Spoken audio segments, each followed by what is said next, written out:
Yo, what's going on, guys? It's your boy Psycho, and I've got another Fear the Walking Dead video for you all today.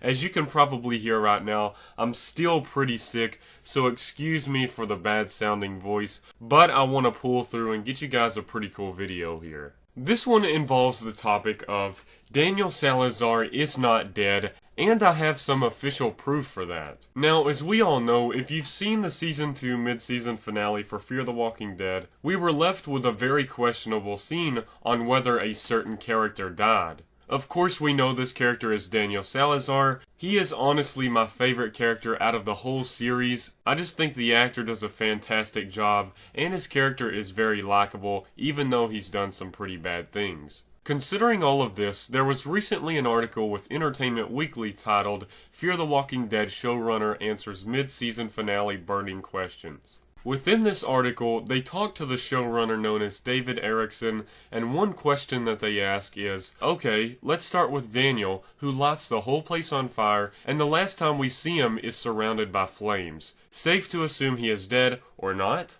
Dave Erickson states, we don't see Daniel burn, and that's intentional. I think that's what's important at the end of the mid-season, is that it's the impact on Ophelia and the rest of the characters that Daniel's gone. That's going to spin Ophelia specifically in a new direction for the back half. From my perspective, in terms of the arc of the show, this is not the last time we see of Daniel Salazar. He will be done for the season. We won't be seeing Daniel in the back half, but my hope is we will see the return of Daniel in Season 3. So just to give a little bit of my thoughts on this answer, he basically says that Daniel will not return this season, but they have plans in the works for Daniel returning in Season 3, therefore meaning that Daniel Salazar is not dead. This really shows that the producers have everything written out in their mind. They know what they want, and they're planning seasons ahead, even before the other rest of the season is aired. This just really shows that the creators are in it for the long haul, and they're having everything planned out early, which is good because that makes sense for plot development and character development. In addition, given this official release of the information that Daniel Salazar is not dead,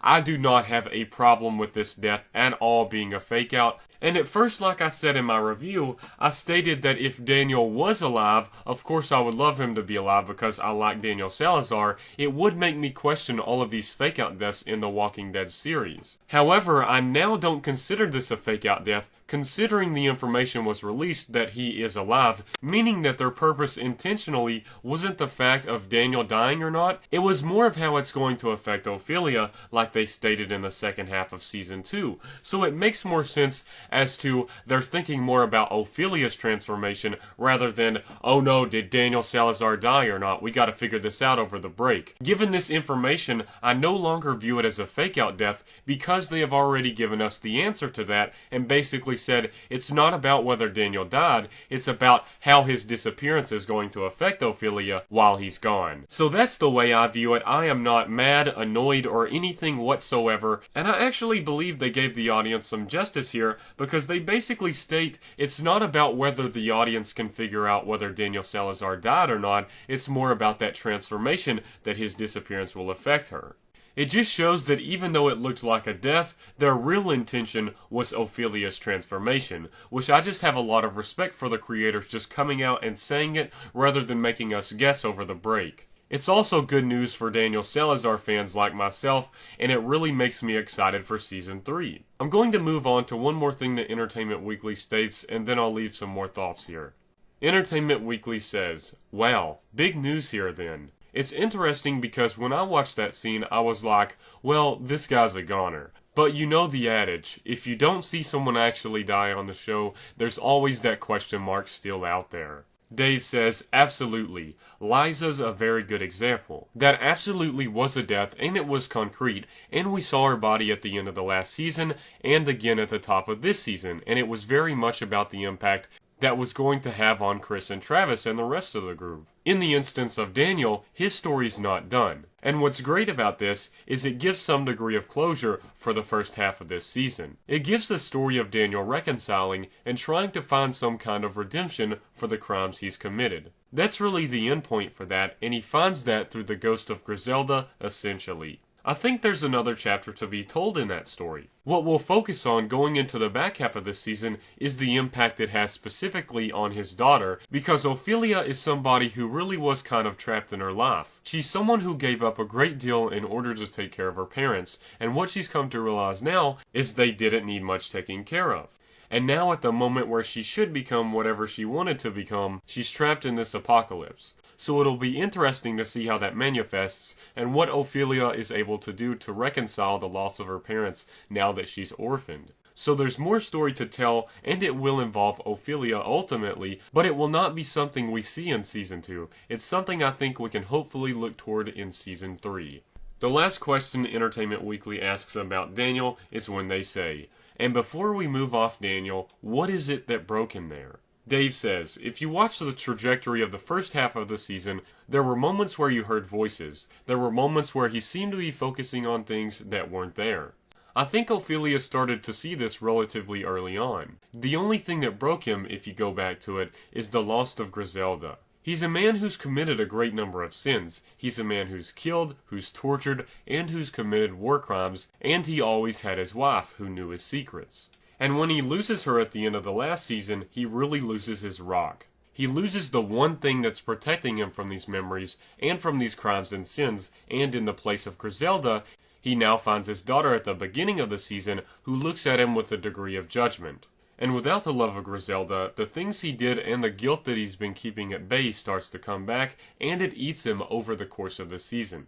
The first big hit of it, in terms of a vision, is in episode 6 when he has flashbacks, and you believe that Daniel had actually killed a child. And what we reveal in episode 7 is the fact that it was him, and this original sin that was committed was something he was forced to do as a little boy, and that's what really he has come to terms with. Any monster starts from an innocent place, and that's what he wanted to dig into and get to the heart of, who he was and how he became the man he is now. I know there's a lot of people that don't like Fear the Walking Dead out there, but this is something I didn't really think of at first, and Dave Erickson just brought it to my mind. When he talked about the loss of Griselda, it really makes sense now. Just think about it. Sometimes we have things going on in our life where we feel like we just have to tell somebody and take a little weight off of our shoulders. I believe this is exactly what happened when he had Griselda as a wife. She knew all of his secrets, and she was taking a little bit of the weight off of his shoulders, and she understood that he was forced into that position as a child, so she accepts what Daniel's done,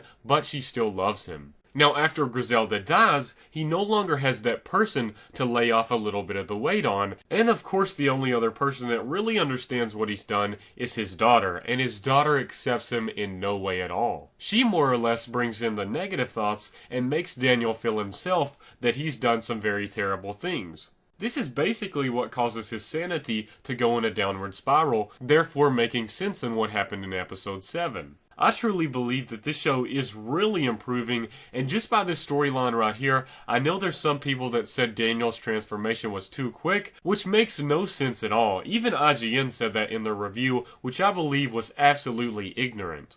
Like Dave Erickson said, this was something that I noticed as well. In one of the episodes, he was hearing voices, he was staring at things for a long time, and then it got more progressively obvious. It really all makes sense, and this is what I'm talking about when I say the Fear the Walking Dead producers are envisioning things for the long run, and they're thinking about future storylines and what some small deaths like Griselda is going to affect in the future. And we've seen this tiny little splash has caused a huge ripple throughout this ocean. Just think about it. Griselda dies, which is something that was like, oh okay, she wasn't a huge character, but she wasn't really small either. And then creates the ripple with Daniel Salazar going crazy, which was really huge. It affected everyone at the place. And then now, like Dave Erickson says, Daniel Salazar's absence is going to create another ripple within Ophelia, which therefore might create more ripples throughout the rest of the group. Which is just something I really want to give the creators props for, because they really do have this planned out.